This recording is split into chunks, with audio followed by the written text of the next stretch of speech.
You guys are. All right, guys, welcome to our case study.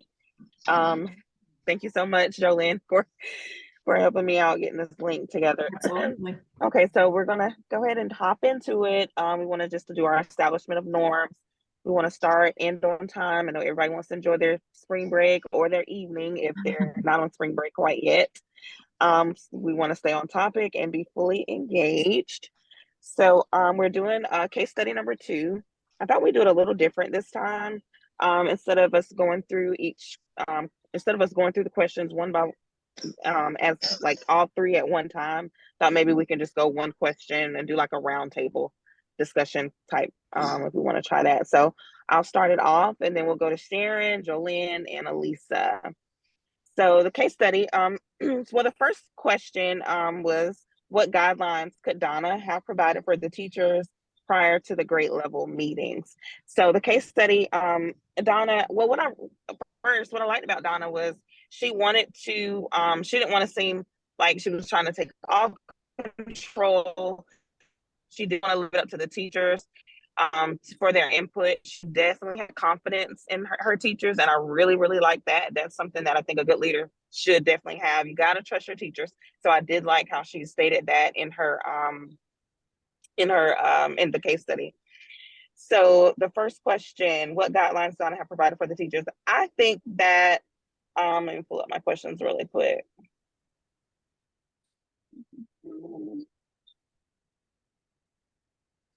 Oh, sorry, guys. No worries. Oh, they closed out on me. Sorry, guys, they closed out on me. Okay, so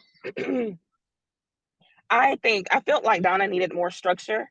It made me think about my advanced students versus my general education students. Majority of my advanced students, they can hop in an assignment with minimal direction, whereas my general ed students, they need a little more guidance on expectations. And sometimes I'm like that too, like, give me, 1, 2, 3, ABC, so I'll know where I'm going. And so I did like at the end of the case study, she stated teachers needed to say one thing that was positive and one thing that could use more improvement. I think this would have been good to incorporate in the beginning in order to give the staff more parameters. So that was one of the things that I felt like, she could have provided to the grade level meetings, and they may have not struggled as much. And Sharon, what do you think?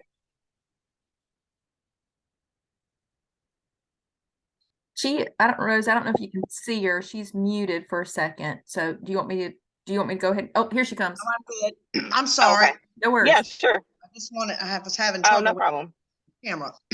So I really said, let me see if I'm back where y'all can see me. The camera keeps freezing, but anyways, okay. Anyways, I'm gonna move on. Okay. I said a lot of the same things. Very similar to what Rosa said. That she really wanted her teachers to feel empowered when it came to the way the observations were conducted. She was confident that as a group they could collaborate and continually improve their instructional practices. However, despite her confidence as the instructional leader of the building, she should have provided the teachers, and I use the same word actually, Rosa, with some parameters when she decided to make these changes. Right. She needed to provide them with her expectations concerning the observations. When one of the teachers, I think it was Mr. Robinson, stated that, several of the staff members have been teaching a long time, did not feel that they needed to make improvements, then that would have been an opportunity for her to talk to them about, educators never stop growing. We're never at that point where we have learned it all. We're continually growing. And then the other thing was, since she had gotten approval from her superintendent, her responsibility was to ensure that all the teachers were using best practices in their teaching, because she's ultimately responsible for the growth of all students in her school. And then also that to make it clear that, you know, as educators, we learn from each other. You know, that's a great way that we learn. And then finally, that she could share with them that, you know, as a team, when we do these observations, it's a learning experience, and we're going to keep it confidential. This, you know, they could have established those norms that, you know, we're not going to go back and say anything negative about our colleagues, but we're all in this together. So very similar to the things that Rosa said. And that's it. Thank you. That was good.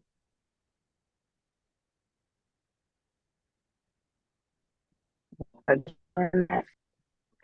so we're on the same page with you guys. I said prior to the grade level meeting, Donna should have given guidelines about what she expected to be the outcome of the meeting and provided some examples of what research suggests works for evaluations. She could have given them copies of Marzano's best practices and told them that she wanted to see an evaluation that encompassed at least some of those practices in their evaluation. Since she wanted teachers to be more involved in their own observations and to be more reflective about what they were teaching, I think instead, because I think I like what you guys said, I agree. She had confidence in her teachers. She wanted them to be involved, but she kind of opened up a can of worms. So maybe she could have brainstormed questions with the 5 teachers on the spot that could have been used to create a survey, which would then have been used to help teachers reflect. So she's involved in the teachers, but she's kind of guiding them too. I felt like she should have had some semblance of a plan in mind. So right along with you guys. Good. Yeah, I agree. Sherry? Apologize in advance if you hear my dogs bark. I'll try No to mute problem. myself if they do. So I agree with Jolene. Well, I agree with all of you. I definitely feel like she, you know, like you said, had trust in her teachers and confidence in them. And I liked how she wanted to empower them more. And I kind of was thinking along the same lines as Jolene and having them review Marzano's strategies. And I was thinking of having them do a self-reflection and kind of see which of those practices they do, and then which ones do they need some additional support and maybe professional development on. And so I was thinking that she could probably ask them prior to the meeting to pick 1 or 2 that they would want to focus on. Based on the reflection, like choose the ones that they needed support with. And then I think also about some indicators of a successful observation, like what does a successful observation look like in their view, so prior to meeting. And then also maybe using Marzano's to create their own kind of walkthrough, yeah, based on you know, the areas that they felt as a team maybe that they needed to improve upon.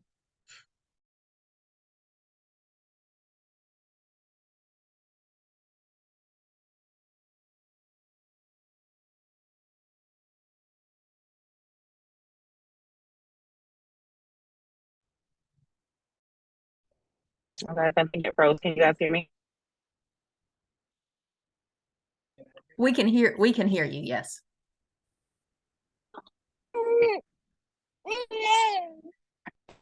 All right, it looks like I think Sherry, you still with us?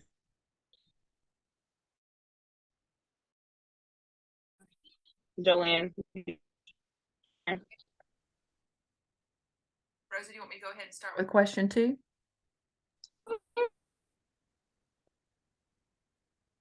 Okay, I'll go ahead and start with, okay, I'll go ahead and start question 2. So for question 2, my answer, I said to the answer, how could the teacher's final plans be effective for the instructional process? I said there were several things in the teacher's final plans, and I kind of toyed, I think I asked you guys, I went back and forth with, was I really reading the question the right way? And since I didn't see anything about lesson plans, I kind of went back and thought, I'm pretty sure they're talking about the final plans that the teachers proposed that they were going to kind of put into effect. So that's the way I went. There were several things in the teacher's final plans that I think would be effective for the instructional process. I thought it was important that the teachers have a say in the process. The more voice teachers feel like they have, the more likely they are to buy into what is the new evaluation tool will be. Allowing teachers to have input gives them empowerment. Also, I felt like observing other teachers' classes were a good idea because not only would it be helpful for the teachers being observed, but cause the observers to do some self-reflection. It also provided the teachers in the process and provided some leadership opportunities. Providing teachers with feedback on strengths and areas of need can only benefit the teachers and the students. So that's kind of how I ended up with that one.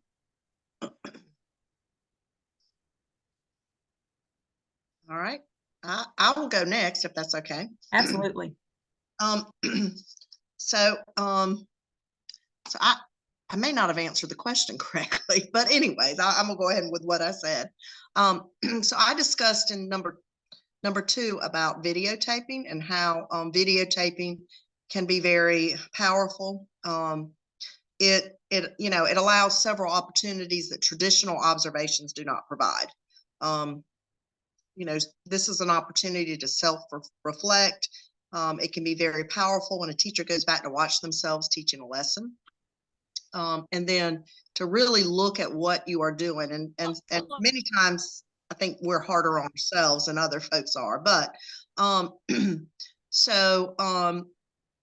but sometimes when you go back and reflect, you realize things like maybe you're just calling on certain students more than others, or that you're not allowing wait time, or your questions that are at a lower level. I mean, there's a lot of things I think that we think we're doing, but when we videotape, we really can see what's going on. And then it really does create a good bank of lessons that can be used in professional development when we see our colleagues doing good lessons. I think that just builds that sense of we're all in this together and that collective responsibility. So that's what I had.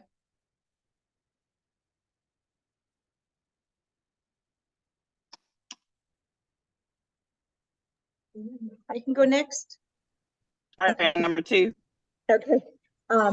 So I kind of thought along the lines of like actually Jolyn and Sherry. I said about the research and how when I was doing my research, a practical evaluation looks at components, so just not an observation, but multiple assessments, classroom observations, and student surveys.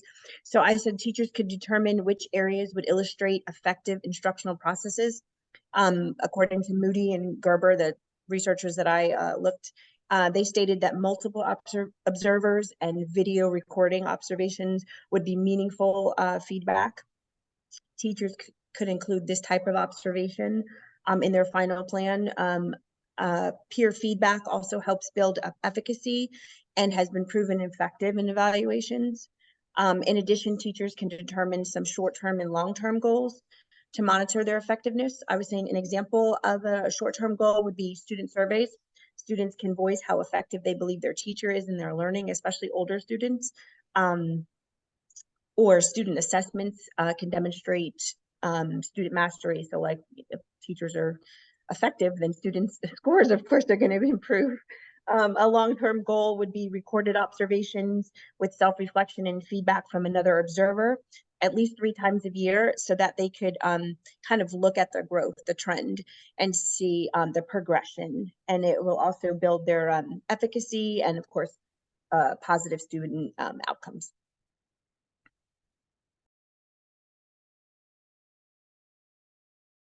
So I just got a text from Rosa and she's having a hard time. It's like her connection's cutting in and out. So what is our pleasure? Do we want to go on to question 3? And maybe I'll see if I can call her and see if I can put her on speakerphone. So why don't I do that real quick? Hold on 1 second. I'll call her real quick.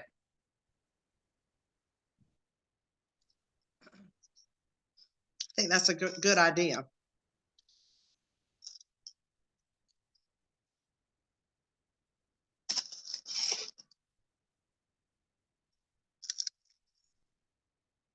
I think she could also call in.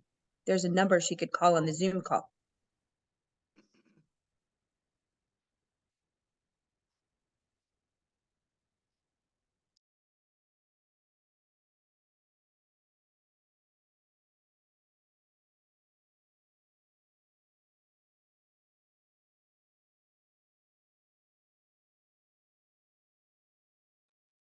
Okay, Can you guys hear okay? can y'all hear me? Yes, we can hear Yep, you. got you. Yes. So number two, how can teachers' final plans be effective for the instructional process? I felt it's always good to self-reflect and suggest improvement for yourself and also get feedback from a peer as well. They might see something that you may have not noticed that's valuable and can actually help your instruction. So you could go back to the drawing board to make it better for the next time. I noticed in the case study, Harold Robinson stated there were veteran teachers that felt they didn't need any improvement. I kind of disagreed with that because I felt it doesn't matter how long you've been teaching, there's always something you can improve on or rearrange in order to reach student success because that's the ultimate goal. Now, I also feel like the word improve might be taken negatively. So I don't know, maybe we can change the wording and maybe not improve, maybe enhance, but maybe try the wording so maybe veteran teachers aren't easily offended. I know that we are also put that I know that many teachers, including myself, are very passionate about our craft. We love what we do. So we definitely can take things personal sometimes as if someone is saying we aren't doing something right. But if it is, we got to remember that it's all about the students and the student success at the end of the day. I know that's why Donna wants to establish a culture at her school, showing that it's not what her, showing that she wanted teachers, to show that, I am confident.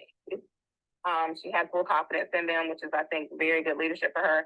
But I think that the final plans always, stuff like, so you can go back to the drawing board to improve. And also, like I was saying in the beginning, to use your peers' feedback as well.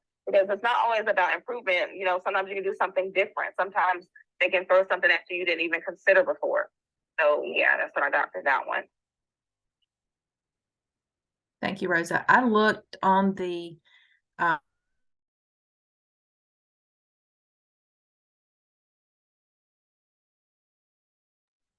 don't know. Sorry, guys. I don't know. I look back at the Zoom invitation and I don't know if you have to be a paying member to get the Zoom phone number. Because it's just, yeah, Elisa's saying, okay, because all I see is the Zoom link. So, I don't know. I just, when I went back to look at the link, I didn't see a phone number. yeah, so I didn't see a phone number. I'm okay. I mean, I don't mind just letting you be on speakerphone, Rosa, if that's Yeah, okay with I think you. that works. We heard her fine. I think that's good. Okay, perfect. All right, go ahead, Rosa. So we just finished question 2, Rosa. Everybody shared. Go ahead. Okay, good. Okay, moving on to number 3. How would the principal be able to evaluate whether the new observation format was working successfully for the students? Now, this one I kind of struggled with, so I look forward to hearing your responses for this question. I would say one way was to compare data, check to see if it has an impact on student scores. If teachers are implementing feedback from peers and self-reflection, the goal is to grow the student. So hopefully that will reflect there. Also, maybe classroom observations are another way for evaluations. Sharon, what did you get for that one? Okay, so, well, I said some of the same things. She could use data from her earlier observations. Maybe focus in on a certain instructional practice instead of it being so broad. So she might want to focus on a certain area of growth, like maybe effective feedback. She could have teachers observe each other and then provide opportunities to discuss their findings, provide intentional, focused professional development in a certain area, and then follow up with observational data. And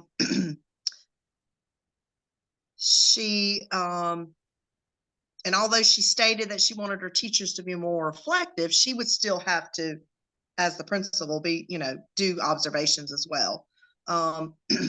So, and then the other thing was maybe she could have her teachers complete a survey where they asked about their current strategies and if they felt that the peer observations were beneficial. So this could be like a pre and a post survey, maybe even depending on the age of the students, have the students do a survey on some of the things they noticed. And then just looking at lesson plans to see if they are implementing those new strategies. So that's kind of what I had. Oh, that sounds good. And Jolene, what do you have for that? Okay, so I'm very similar to Sherry, but one thing I really liked that what she said was doing that pre and post survey and including the students.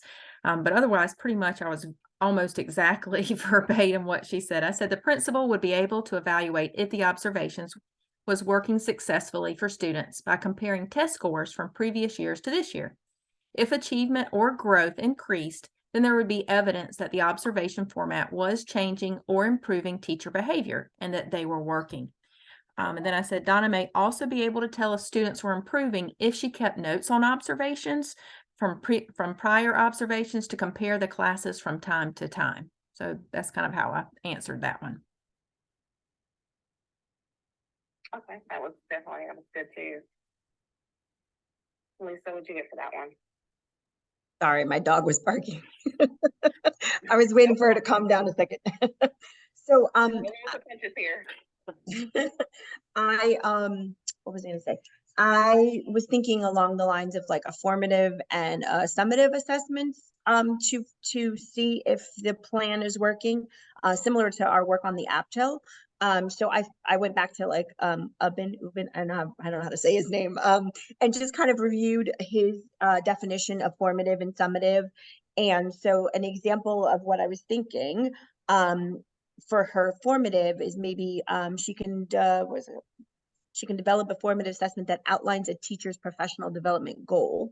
For example, teachers could choose 1 or 2 areas that they decide to work on, research the PD that they would need to be successful to achieve that goal, and then during the year self-reflect on the progress of the goal, and then end of year final reflection should illustrate if it was successful, provide artifacts to support that student growth and achievement were obtained. And then her summative, I was thinking maybe to make sure the plan was working, was have peer and final observations showing growth and progression toward proficient or higher rating, which ultimately includes positive student outcomes.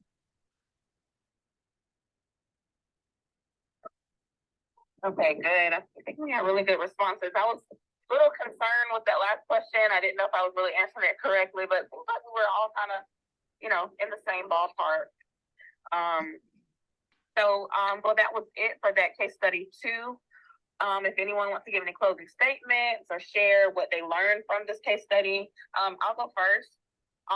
Mostly from this case study, I learned that it's great to have confidence in your teachers, but you still need to give them some parameters, give them some guidelines, because you want the end goal. You want to get that. You want to make sure that they understand the expectations in order to get the correct result. So I think that might have been a little error that, Donna could have improved on, but that's basically what I kind of learned from that case study. Anybody else had anything they might want to share? Sure, Rosa. That's very similar to you. The importance of a plan. I mean, you can't underestimate or understate how important it is to go in with a plan, to go in with an agenda, because at the end of the day, it's going to come back to on your desk, because you are responsible as the principal for every aspect of your school, for your teachers, for your students, for other administrators in your building. So you have to have a plan, and you have to know what you're expecting that plan to look like. You might not have to have all the details worked out, but you do have to have some semblance of a plan and your goals in mind. Yeah, exactly.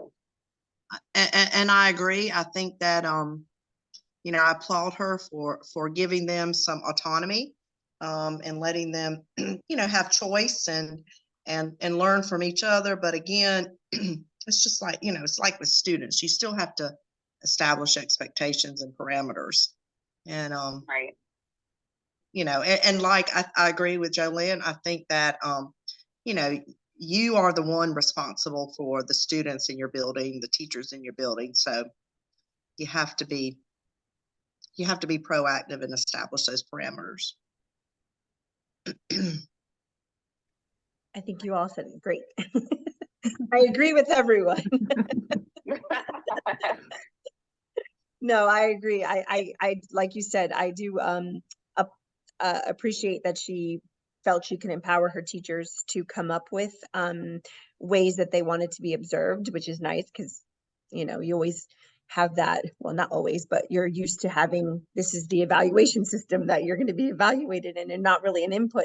This is what it is, you know? So it was nice that she allowed them to think about that. And like Jolyn had said, coming up with a plan and to echo Sherry, like we need that in order for it to be successful, in order for it to prove For sure. effective. Exactly. Are there any pressing questions or concerns about the APSL or anything anybody wanted to discuss? I don't, not at this time. Now that could change, but not right now. Yes, I for one can definitely say that I just appreciate being able to work with you guys. I mean, I couldn't ask for a better group. I'm super blessed. I mean, today was not what I planned for this Zoom session, but you know, and I think, you know, I just appreciate everyone stepping in and helping out and just, I mean, I couldn't have asked for a better group. I truly appreciate you guys. That's ditto. Yeah. Agreed. Yes, agreed. Just to confirm what's due on Sunday, because sometimes there's always questions about Yep. what's due, especially because we have this week off and we didn't touch base with the teacher. Case study, reflection, and video Correct. link are due, Correct. and 9 competencies.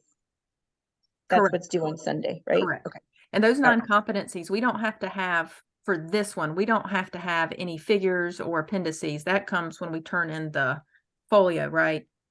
Because I'm not going to add like my proof for this because I didn't remember. Oh, no. This is just the reflection piece Just on the reflection. APTEL and your internship, Correct. Okay. just like the last time. Yeah. Just like okay. last time. Okay, great. Just making sure. Okay. I'm sorry. Would y'all go back and explain what is actually due on Sunday? Are you talking about you're not talking about the folio, are you? Correct. I just wanted to clarify and make sure that we were just turning in the reflection for each of those 9 competencies, like focusing in on how we saw them in our clinical experience and in our coursework. Okay. Is there an example of that or a template? It's in that, if you look in the APSL helpful hints, you can look back and see how at the very end, how that self-reflection piece is in there.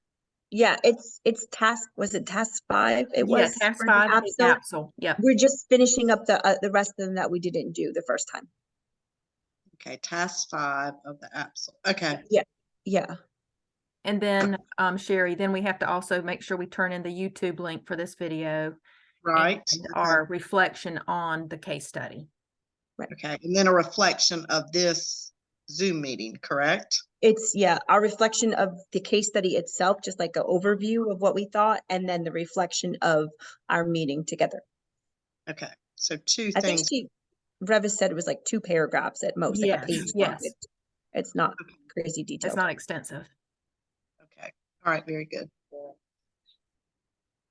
Okay.